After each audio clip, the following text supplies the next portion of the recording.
تو ابھی 164 کا جو بیان دیا ہے وہ بھی بڑا خطرناک ہے مذہب اداروں کے حساب سے، اور کیونکہ اس میں کسٹم افسران کی ایک پوری کہ کس طرح ایک ایسا نیٹ ورک بنایا گیا جس سے اسمگلنگ کا پورا گروہ جو ہے سرکاری اداروں کی سرپرستی میں جو ہے وہ آپ کراچی میں آپ دیکھتے ہیں کہ وہ چلتا ہے، کراچی سے لے کر پورے پاکستان تک اس کی جو ہے نیٹ ورک پھیلا۔ ادا جاوری کراچی پولیس کے ایک وہ افسر ہیں جو جن کے لیے 2 ڈسٹرکٹس یعنی 2 زونز کے کو توڑ کر ان کے لیے ایک ڈسٹرکٹ بنایا گیا جس کو ایس پی کماڑی کا نام دیا گیا یا کماڑی ڈسٹرکٹ کا نام دیا گیا، اور اس ڈسٹرکٹ میں کراچی ساؤتھ کے کچھ جو لوکریٹو تھانے تھے جس میں کماڑی اور ماڑی پور وغیرہ، اور کراچی ویسٹ کے کچھ لوکریٹو تھانے سائٹ اے سائٹ بی، اور یہ ڈالے گئے تاکہ کیونکہ یہ اسمگلنگ کا یہ جو سی کے ذریعے ہونے والی اسمگلنگ اور بلوچستان سے جو سڑک کے ذریعے یا روڈ کے ذریعے جو اسمگلنگ ہوتی ہے لینڈ روٹس کے ذریعے، اس کو دونوں کو کور کیا گیا ان کے لیے۔ السلام علیکم ناظرین، میں ہوں عادل جواد اور آج پھر میرے ساتھ ہیں نادر خان، سینئر صحافی ہیں۔ آج ہم آپ کو ایک بہت ہی انٹرسٹنگ کیس کے بارے میں معلومات دینا چاہتے ہیں۔ آپ نے یہ تو سنا ہوگا کہ کراچی اس ملک کا سب سے بڑا شہر ہے اور اس ملک کی معاشی شہرک بھی کہلاتا ہے، یعنی یہ بھی دعویٰ کیا جاتا ہے کہ کراچی ملک کے ریونیو کا 65% یعنی 65% تک ریونیو یہاں سے جنریٹ ہوتا ہے۔ لیکن کراچی صرف اسی وجہ سے جانا نہیں جاتا ہے، اس کی ایک اور وجہ بھی ہے کہ کراچی کی جو زیر زمین مافیاز ہیں وہ بھی کروڑوں نہیں اربوں روپے کا ریونیو جنریٹ کرتی ہیں، جس میں واٹر یعنی ٹینکر مافیا ہے، اس کے علاوہ ایرانی ڈیزل کی اسمگلنگ کی مافیا ہے، اس کے علاوہ ایران اور افغانستان کے راستے جو عام ساز و سامان، گھریلو الیکٹرانکس اشیاء اور ان کا ساز و سامان کی جو اسمگلنگ ہے اس کی مافیا ہے۔ اور پچھلے 5 سال یعنی 2017 میں جب ورلڈ ہیلتھ آرگنائزیشن نے چھالیا کے حوالے سے پیدا ہونے والی بیماریوں پر اپنے کنسرن کا اظہار کیا تو پاکستان گورنمنٹ نے چھالیا کی درآمد اور اس کی کوالٹی پر کچھ قدغنیں لگا دی، جس کے بعد یعنی کوئی بھی چھالیا بنانے والی فیکٹری ایک مخصوص حد سے زیادہ چھالیا امپورٹ نہیں کر سکتی تھی، اور یہ قدغن لگنی تھی کہ کسٹم حکام، custom intelligence, police, rangers, intelligence اداروں کی چاندی ہو گئی، اور انہوں نے بتدریج چھالیا کی امپورٹ، اسمگلنگ اور چھالیا بنانے والی فیکٹریوں سے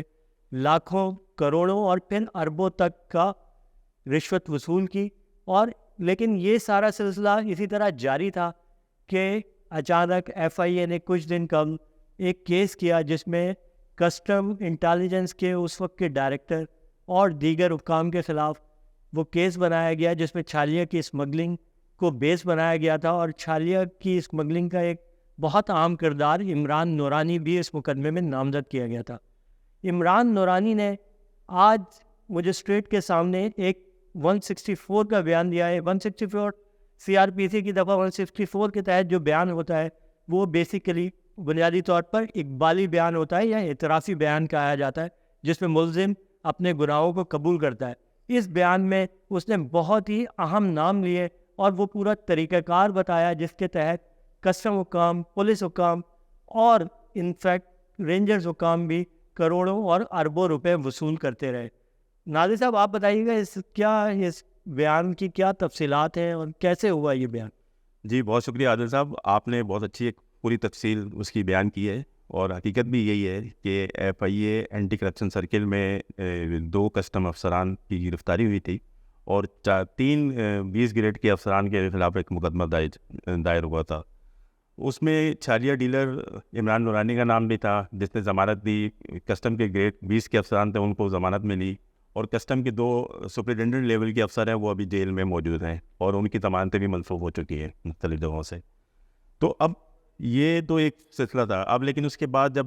چالان کی، ضمنی چالان کی اور اس کی قطعاً چلتی رہی تھی، اس تفصیل پوری آ رہی ہے ایف آئی اے اینٹی کرپشن سرکل کی جو تفتیشی ٹیم ہے اس میں بھی بار بار تبدیلی ہوتی رہی ہے کہ جہاں پر ان پہ سوالیہ نشان آ رہا تھا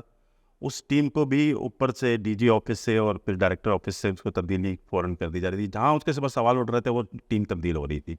تو ایک پوری ایک تسلسل تو چل رہا ہے اور بڑا یہ ایک اداروں نے بہت ہی اس کے اوپر فوکس رکھا ہوا ہے۔ تو ابھی 164 کا جو بیان دیا ہے وہ بھی بڑا خطرناک ہے مذہب اداروں کے حساب سے، اور کیونکہ اس میں کسٹم افسران کی ایک پوری کہ کس طرح ایک ایسا نیٹ ورک بنایا گیا جس سے اسمگلنگ کا پورا گروہ جو ہے سرکاری اداروں کی سرپرستی میں جو ہے وہ آپ کراچی میں آپ دیکھتے ہیں کہ وہ چلتا ہے، کراچی سے لے کر پورے پاکستان تک اس کی جو ہے نیٹ ورک پھیلا ہوا ہے. اس میں انٹرسٹنگ بات یہ کہ پیسے بہت زیادہ انوالو ہے، جو آپ ذرا تفصیل بتائیں نا. اچھا، یہ عمران نورانی نے جو اپنا بیان جو شروع کیا ہے وہ 2017 میں، جس وقت Manzoor Memon chief collector customs preventive تھے، اس زمانے سے انہوں نے شروع کیا کہ اس زمانے سے جب وہ WHO نے پابندیاں لگائیں اور ایفیلیشن کا ریٹ مقرر کیا کہ بھائی اس معیار کے حساب سے جو ہے وہ چھالیاں آپ امپورٹ کر سکتے ہیں. تو اس کے بعد پھر جب چھالیاں فیکٹریاں بند ہونا شروع ہوئی تو اس وقت آپ کو صرف ہم اپنے ایک اعداد و شمار تھوڑا سا اس کی وضاحت کر دیں کہ مثلا یہ بات کہ 20 سے 25 ایسی بڑی فیکٹریاں ہیں کراچی میں جو چھالیاں تیار کرتی ہیں، اور جس میں سے کچھ فیکٹریاں ابھی سیز نہیں ہے، لیکن وہ ایک الگ کہانی ہے. اس کو کسی پھر پروگرام میں ہم کریں گے کہ کیسے سیز ہوئی اور کیوں سیز کی گئی وہ فیکٹریاں، وہ ایک الگ کہانی ہے. لیکن یہ والا مسئلہ یہ ہے کہ عمران نورانی نے جو اپنا دیا وہ منظور میمن سے شروع کیا کہ جس وقت وہ ایک سہیل نامی کے تاجر کا انہوں نے بتایا کہ جب وہ ہم پہ پابندیاں لگنا شروع ہوئی تو انہوں نے سہیل نامی تاجر کے ذریعے منظور میمن سے اور ان سے اس وقت انڈرسٹینڈنگ بنانا شروع کی اور اس نیٹ ورک کو جڑے ہیں وہ. اب جب وہ نیٹ ورک سے اس سے جڑے تو اس میں پھر ایک بتائیے آپ 2017 کے بعد دیکھیں گے تو یہ پھیلاؤ بڑھتا جائے گا. اب 2017 کے بعد انہوں نے جب بتانا شروع کیا کہ بھائی نعمان سنی ایک ان کے بھائی ہیں عمران کے، تو ان کو سب سے پہلے یہ رپورٹ ملی کہ آپ جو ہے آپ کی جب ان کے معاملہ طے ہو چکے تھے کہ بھائی آپ کی فیکٹری پہ چھاپا پڑنے والا ہے، تو انہوں نے اس وقت کی کسٹم کے جو آفیسر جو آیا ہوتا طیب نام کا اس کا افسر تھا، ریڈنگ ٹیم کا حصہ تھا، وہ ان سے وہ 25 لاکھ روپے ان کو انہوں نے دیے اور دوبارہ اپنے کام شروع کر دیا اس کے اوپر. اچھا، یہ آپ صرف یہ نوٹ کر لیں، اپنے ناظرین کو بھی بتا دیں ہم کہ یہ جو اعداد و شمار بتائے ہیں یہ عمران نورانی نے صرف اپنے ہی حساب سے بتایا ہے کہ صرف وہ جو اپنی فیکٹری کے دیے تھے اس کا آپ کو حجم کو خود اندازہ لگانا ہے. اپنی فیکٹری اور بعض 3 4 5 مزید فیکٹریاں جو بعد میں انڈکٹ ہوئی ہے، اس میں بعد میں انڈکٹ یوں ہوئی ہے کہ کیونکہ یہ جب نیٹ ورک کا حصہ بنے ہیں تو پہلے علیحدہ سب کام کر رہے تھے، لیکن جب وہ نیٹ ورک سے جڑے تو پھر وہ سب کا اجلاس ایک جگہ ہوتا تھا، باقاعدہ ایک اجلاس مقرر ہوتا تھا اور سب کو یہ بتایا جاتا تھا کہ چھوٹی فیکٹری سے 10 لاکھ روپے لیے جائیں گے اور بڑی فیکٹری جو ہے وہ 30 لاکھ روپے ماہانہ دے گی. اچھا، یہ ماہانہ صرف کسٹم پریونٹیو کو دے گی، ماہانہ صرف کسٹم انٹیلیجنس کو دیں گے، ماہانہ صرف رینجرز کو دیں گے اور دیگر پولیس کو دیں گے، اور مقامی تھانے کی SHOs اس سے علیحدہ وصول کریں گے. یہ ان سے کوئی جڑے ہوئے ریٹ نہیں ہے. اچھا، پھر یہ کہانی جب یہ چلتی گئی آگے تو پھر ثاقب سعید کا جو ہے وہ جو اس FIR میں ایک مرکزی کردار ہیں، اور ثاقب سعید کے ساتھ جو ہے عثمان باجوہ اور عامر تھیم جو گریڈ 20 کے 3 افسران ہیں، جو کلیکٹر لیول کے افسران ہیں، کلیکٹر کسٹمز ہیں، کلیکٹر کسٹم ہے اور کسٹم پریونٹیو کے کلیکٹر رہے ہیں. تو بعد میں ثاقب سعید جو ہے ڈائریکٹر انٹیلیجنس بھی تعینات ہوئے تھے، لیکن آج کل ان کی پوسٹنگ ویسے تو FBR میں ہے لیکن وہ لاپتہ ہیں. مثلا ان کو پتہ نہیں ہے کہ یہ سننے میں آ رہا ہے کہ انہوں نے ضمانت تو حاصل کر لی ہے لیکن ان کی گرفتاری نہیں ہو سکی ہے کیونکہ وہ گریڈ 20 کے افسر ہیں. PSP افسران کی ایک وہ آپ پہلے اس کی تفصیل بتائیں نا، ہم آگے بات. اچھا، وہ ہوا یہ ہے کہ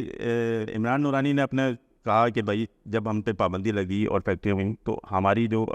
سب سے پہلے جو ڈیلنگ بنی وہ منظور میمن سے بنی، اور اس وقت میں DIT میں ایک سپرنٹینڈنٹ تھے اسلم اللہ جو اب مرحوم ہو چکے ہیں،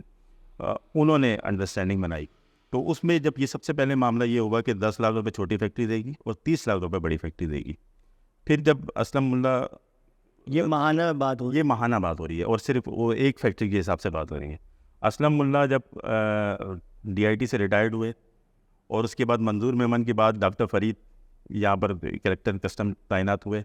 تو اس کے بعد پھر وہاں پر افتخار بلّہ جو ہے وہ سپرنٹینڈنٹ کے حیثیت سے گاز بندر پہ تعینات ہوئے ASO میں. تو ان کی جو انڈرسٹینڈنگ بنی وہ بنی انور پٹھان ایک فرنٹ مین بنایا گیا کسٹم کی طرف سے. اب انور پٹھان کا ایک الگ قصہ ہے کہ انور پٹھان جو ہے وہ اس وقت صرف ڈرائیور تھا، وہ سوزوکی ڈرائیور تھا جو یوسف ٹرمینل سے چیزیں اٹھاتا تھا. یوسف ٹرمینل سے جو کوئٹہ سے جو آپ یوسف ٹرمینل کے نام سے مشہور ہے، وہ وہاں پر یوسف ٹرمینل اور سی پورٹ پہ صرف سوزوکی ڈرائیور تھا، اپنے کرائے کا مکان تھا. لیکن آج ماشاء اللہ اس جو ہے وہ انور سیٹ بن چکے ہیں وہ نا. تو ایک پھر اس کے بعد پھر جب افتخار بلّہ ریٹائرڈ ہوئے کسٹم سے تو پھر اس کے بعد جب ثاقب سعید کا دور آیا، ثاقب سعید کے بعد پھر افتخار بلّہ کچھ عرصے رہے ہیں سپرنٹینڈنٹ. اس کے بعد جبار نیازی جو ہے پھر سپرنٹینڈنٹ کی حیثیت سے آ گئے. پھر جبار نیازی کی جو انڈرسٹینڈنگ بنی وہ داؤد ملا زئی کے نام سے ایک ٹرانسپورٹر ہیں جو کہ PT برج کے نیچے ہی ان کا ایک اپنا وہ دفتر ہے. پھر یہ انڈرسٹینڈنگ وہاں پھر وہ جتنی بھی رقم جمع ہوتی تھی ان کی وہ ٹرانسپورٹ آفس میں جمع ہوتی تھی، پھر وہ تقسیم ہوتی تھی ادھر ادھر ساری وہاں پر. پھر وہاں سے جب ثاقب سعید کو جب انٹیلیجنس میں وہ ڈالا گیا تو پھر وہ وہاں پر عثمان باجوہ جو ہے کسٹم میں آئے نا، کسٹم پریونٹیو میں آئے، تو پھر مومن شاہ جو ہے وہ عثمان باجوہ کے ساتھ جو ہے. مومن شاہ کے بارے میں یہ ہے کہ مومن شاہ حیدرآباد میں ہوتے ہیں، انسپیکٹر ہیں کسٹم کے، اور آج کل FIA حیدرآباد کے ایک کیس میں گرفتار ہیں، اور آج ہی اتفاق سے جو ہے مثلا 24 تاریخ ہے اور آج ہی ان کی ضمانت تھی، لیکن وہ ضمانت منسوخ ہوئی ہے اور وہ بھی جیل میں ہی ہے وہاں پر. تو وہ بھی آمدن سے زائد اثاثوں میں کے کیس میں وہ گرفتار ہیں وہاں پر. لیکن ان کا روٹ یہ تھا کہ وہ ایک ڈیل یہ بناتے تھے کہ جو بلوچستان سے جو حیدرآباد اسمگلنگ کا سامان آتا تھا، وہ اسمگلنگ کا سامان کراچی منتقل کرنے کے لیے وہ فی گاڑی کے حساب سے 6 لاکھ اور 10 لاکھ روپے وہ لیتے تھے. گاڑی اگر چھوٹی ہوگی تو 6 لاکھ ہوگا، گاڑی اگر بڑی ہوگی تو 10 لاکھ روپے ہوگا. پھر جب مومن شاہ کی ٹیم جب کہ حیدرآباد ہوا تو نئے کریکٹر آئے عامر تھیم آئے، تو ان کے ساتھ وہ جو طارق، شہباز اور طیب نام کے جو ہے کسٹم افسران ہیں، جن کے نام کسٹم کی خلاف جو FIR دی ہے اس میں نامینیٹ بھی ہے. تو پھر یہ ایک ٹیم بنی، اور ٹیم ابھی تک مثلا 2023 مئی تک جو ہے یہی ٹیم برقرار رہی ہے. اچھا، یہ تو ایک اوور آل سنیریو ہے. اب اوور آل سنیریو کے اندر اس میں کچھ جو نام آ رہے ہیں، اس میں ایک جو نام آ رہا ہے وہ بڑا عجیب سا معاملہ ہے کہ مثلا ایک حنیف میمن ہے، کوئی تاجر ہے، اور ایک سہیل نام کا تاجر ہے نا. تو جو انڈرسٹینڈنگ بناتے رہے چھالیہ کی، آرام باغ کی اس میں حدود میں، اور یوسف ٹرمینل کی طرف سے، کہ مثلا یوسف ٹرمینل سے جو سامان یہاں منتقل ہوتا ہے اور اس کو جو گوداموں میں ڈمپ کیا جاتا ہے، تو یہ سب لوگ جو ہیں وہ لوگ ہیں جو اس نیٹ ورک سے جڑے ہوئے ہیں، جن کے پولیس سے بھی رابطے ہیں، جن کے رینجر سے بھی رابطے ہیں، جن کے کسٹم سے بھی رابطے ہیں. آپ نے وہ رقوم نہیں بتائیں کہ کتنے رقوم دیتے رہے، کیا دیتے رہے؟ جی اچھا، یہ عمران نورانی کا یہ خود کہنا ہے کہ جب 2017 کے بعد ہماری ڈیلنگ بنی تو 2017 سے مستقل ہر مہینے، مثلا 2018 میں وہ 25 لاکھ روپے فی مہینہ کسٹم پریونٹیو کو صرف دیتے رہے، کسٹم انٹیلیجنس کی رقم علیحدہ ہے، تو 25 لاکھ روپے فی مہینہ دیتے رہے. پھر 2018 میں وہ رقم بڑھی کیونکہ مہنگائی بڑھ رہی تھی زیادہ، تو وہ 30 لاکھ روپے ہو گئی. پھر 2019 میں وہ فی مہینہ رقم 35 لاکھ ہوئی. پھر 2020 میں وہ فی مہینہ رقم 40 لاکھ ہوئی. پھر 2021 میں وہ فی مہینہ رقم 45 لاکھ روپے مہینے ہوئی. تو اگر ہم اندازہ لگائیں ایک اس پہ، تو مجموعی طور پر تقریباً 20 کروڑ روپے صرف عمران نورانی نے 3 سال میں اپنی ایک فیکٹری کے یہ حساب سے ایک فیکٹری صرف کسٹم پریونٹیو کو ادا کی ہے. کسٹم انٹیلیجنس کی رقم علیحدہ ہے، پولیس کو علیحدہ، پولیس کے 10 لاکھ روپے فی مہینہ الگ تھے، اور CTD کے 10 لاکھ روپے فی مہینہ الگ تھے. تو اس میں CTD کے بھی کچھ افسران ہیں جو پیسے لیتے رہے، جس میں راجہ خالد اور علی رضا کے نام ہیں CTD کے،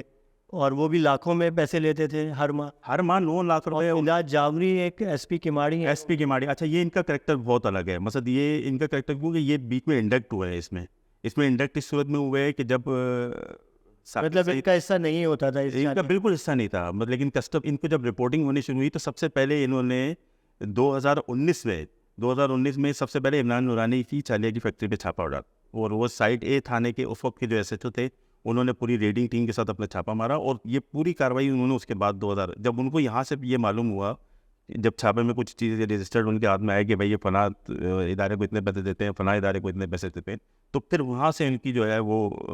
رقم بننا شروع ہوئی. تو انہوں نے شروع میں تو 10 لاکھ روپے فی مہینہ لیا ہے، لیکن یہ ہر گاڑی کے حساب سے بھی تو لیتے تھے، ہر گاڑی. اچھا یہ الگ ریٹ تھے. بالکل، یہ گاڑی کے الگ اس لیے بھی تھے کہ بیچ میں جب سختی ہونا شروع ہوئی 2020 میں، تو گاڑی جو چھالیہ جو فیکٹریوں میں تقسیم ہونا شروع ہوئی وہ لگژری گاڑیوں میں ہوئی، یعنی ٹوئٹا کی AC گاڑیوں میں جو ہے وہ فی ڈرائیور، ہاں وہ بڑی گاڑیوں میں لینڈ کروزر ٹائپ کی گاڑی کے AC کے ساتھ آپ کو جو ہے وہ چھالیہ تقسیم ہوئی، اور اس کے فی ڈرائیور کو 50,000 روپے کرایہ دیتے تھے فیکٹری مالکان، اور 6 لاکھ روپے یہ کسٹم پریونٹیو لیتی تھی، 6 لاکھ روپے پر گاڑی جو ہے وہ پولیس لیتی تھی، 6 لاکھ روپے دیگر ادارے جو ہے وہ کسٹم انٹیلیجنس. اور یہ عاقب سعید صاحب کا کہاں سے، یہ ثاقب سعید جو ہے ان کا کہاں سے اس میں رول کیا ہے جو انہوں نے بیان دیا؟ جی ثاقب سعید کلیکٹر جب پریونٹیو تھے تو بھی ان کا رول بڑا ہو، کیونکہ 1 سال تک 1.5 سال تک، لیکن اس دوران میں ان کی اور فدا جانوری کی آپس میں کچھ مس انڈرسٹینڈنگ ہوئی. ایک ایسے کیس میں جب خدا کی بستی میں کسٹم پریونٹیو کی ٹیم نے چھاپا مارا تھا،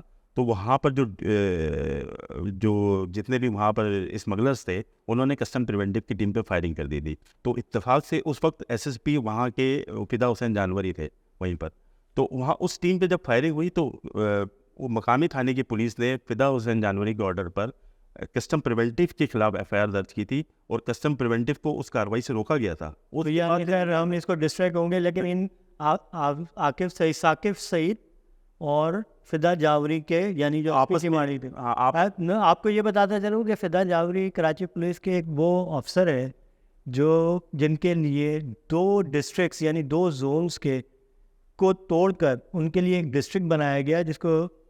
SP کیماڑی کا نام دیا گیا یا کیماڑی ڈسٹرکٹ کا نام دیا گیا. اور اس ڈسٹرکٹ میں کراچی ساؤتھ کے کچھ جو لوکریٹو تھانے تھے جس میں کیماڑی اور ماڑی پور وغیرہ، اور کراچی ویسٹ کے کچھ لوکریٹو تھانے سائٹ A سائٹ B، اور یہ ڈالے گئے تاکہ کیونکہ یہ اسمگلنگ کا یہ جو سی کے ذریعے ہونے والی اسمگلنگ اور بلوچستان سے جو سڑک کے ذریعے یا روڈ کے ذریعے جو اسمگلنگ ہوتی ہے لینڈ روٹس کے ذریعے، اس کو دونوں کو کور کیا گیا ان کے لیے. اور یہ بڑے ہی کوئی پاورفل آفیسر تھے. ان کے بارے میں مشہور ہے کہ ایک مرتبہ کراچی پولیس ایک چیف تھے انہوں نے ان کے ایک سب انسپیکٹر جو ان کے بیٹر بھی تھے، جب ان کے خلاف شکایتوں پر انہیں تبادلہ کیا اور انہیں سیکیورٹی ڈیوٹی دی کراچی پولیس آفس میں، تو وزیر اعلیٰ ہاؤس سے اس وقت میسج آیا اور ان کا ٹرانسفر کیا گیا دوبارہ اس سب انسپیکٹر کا. تو یہ تو بڑے فدا جاوری جو کہ اب جیسے ہی نگراں حکومت آئی اس سے اگلے ہی دن وہ بیرون ملک فرار ہو گئے. اور اس کیس میں وہ FIA کو، چونکہ یہ کیس کسٹم اور FIA اس میں پولیس کسٹم انٹیلیجنس کے لوگ انوالو ہیں، تو وہ FIA کو اس کیس میں بھی ان فدا جاوری اور ان کے اسسٹنٹ 2-3 افسران اس میں اسی طرح کسٹم کے بھی اعجاز بٹ اور کافی لوگ انوالو. بالکل FBR کے اعجاز بٹ جو ایک بڑا مرکزی کردار ہے اس کے اندر. اور اس میں دلچسپ بات یہ ہے کہ ابھی حال ہی میں جب اینٹی کرپشن سرکل نے جب ایک سپلیمنٹری چلان جمع کروایا تھا تو اس میں ان کا نام نکلوا دیا تھا. اب وہ ارادی طور پہ ہوا یا غیر ارادی طور پہ ہوا، لیکن فوراً ہی جو ہے ڈائریکٹر آفس اور DG آفس کی طرف سے وہ ٹیم تبدیل کی گئی، اور پھر دوبارہ ابھی جو نیا نام انڈکٹ کروایا گیا ان کا اعجاز بٹ کا دوبارہ شامل کیا. اور عمران نورانی نے اپنے بیان میں ان کو بتایا بھی ہے کہ اعجاز بٹ وہ کردار ہے جو مڈل مین کے طور پر کسٹم اور جو ہے وہ ڈیل اسمگلرز کے خلاف بالکل فیکٹری مالکان برج کا کردار تھا، یعنی وہ کمیشن ایجنٹ تھے بیچ. بالکل کمیشن ایجنٹ کے طور. تو اس میں جو ہے اس کیس کے اندر بھی بڑے اپ اینڈ ڈاؤنز آئے. ابھی جو ہے کسٹم آفیسرز چونکہ وہ سول سروسز کے لوگ ہیں، تو وہ پولیس کے جو یہ اطلاعات ہیں کہ FIA ہیڈ کوارٹر میں جو اعلیٰ افسران جو پولیس سروسز کے بیٹھے ہوئے وہ بھی ان کا بھی کافی دباؤ ہے FIA کراچی پہ کہ اس کیس کو کسی طرح کسٹم افسران کو وہ کوئی فیور دی جائے یا ان کے خلاف کیس کوئی مزید زیادہ پرسو نہ کیا جائے. لیکن یہ تو ہے دباؤ تو شروع میں تھا، لیکن اب جو اطلاعات آ رہی ہے کہ وہ یہ ہے کہ اب اداروں کی طرف سے یہ کوشش ہے کہ اس کیس کو قانون کے مطابق جو ہے انٹیلیجنس ادارے جو ہیں انٹیلیجنس اداروں کی بالکل یہ شرط ہے کہ قانون کے مطابق اس کیس کو اگر وہ ختم کرنا ہے تو قانون کے مطابق ہوگا. تمام جو لوگ ہیں وہ نامنیٹ ہو گئے. آپ اس میں دیکھ لینا کہ عمران نورانی نے اپنا ایک بیان دیا تو اس میں ایک رینجرز کے کرنل ہیں اسد رضا، ان کا نام اس میں آیا ہے کہ وہ مڈل مین کے طور پر 2022 کے اینڈ میں اور 2023 کے مئی تک وہ ان سے ہر مہینے مختلف قسم کی رقم لیتے رہے ہیں. کبھی 1.5 کروڑ بھی لیا، کبھی 1 کروڑ بھی لیا. یہ عمران نورانی نے اپنے اس میں جی بالکل. اگر ایسا معاملہ ہوتا کہ مثلا اگر انٹیلیجنس ادارے اگر اتنی سختی نہیں کرتے تو ہو سکتا تھا ممکن تھا کہ نام نکلوایا بھی جا سکتا ہے، لیکن نام شامل ہے تو اس کا مطلب یہ ہے کہ بہت سختی سے ہی اس پہ عمل درآمد ہو رہا ہے، قانون کے مطابق ہوگا اور جتنے بھی لوگ آئیں گے اس میں سب اس کے اندر شامل. ناظرین یہ بہت ہی انٹرسٹنگ کیس ہے اور اس کی اہمیت ظاہر ہے آپ کو بتانے کا یہی مقصد ہے کہ ایک چھوٹے سے ایک آئٹم یعنی چھالیہ کی اسمگلنگ میں ماہانہ کروڑوں اور سالانہ اربوں روپے کی رشوت وصول کی جاتی ہے مختلف سرکاری اداروں کی جانب سے جن کا بنیادی کام اس کی روک تھام ہے اسمگلنگ کی، لیکن وہ اس کے بالکل الٹ متضاد کام کر رہے ہیں اور وہ اس کو فیسیلیٹیٹ کر رہے ہیں اسمگلنگ کو اور کروڑوں اربوں روپے اپنی جیبوں میں ڈال رہے ہیں. اس پروگرام کو یہی اختتام کرتے ہیں. اس کیس کی مزید تفصیلات ہم آپ کو آئندہ آنے والے پروگرام میں بتائیں گے. شکریہ.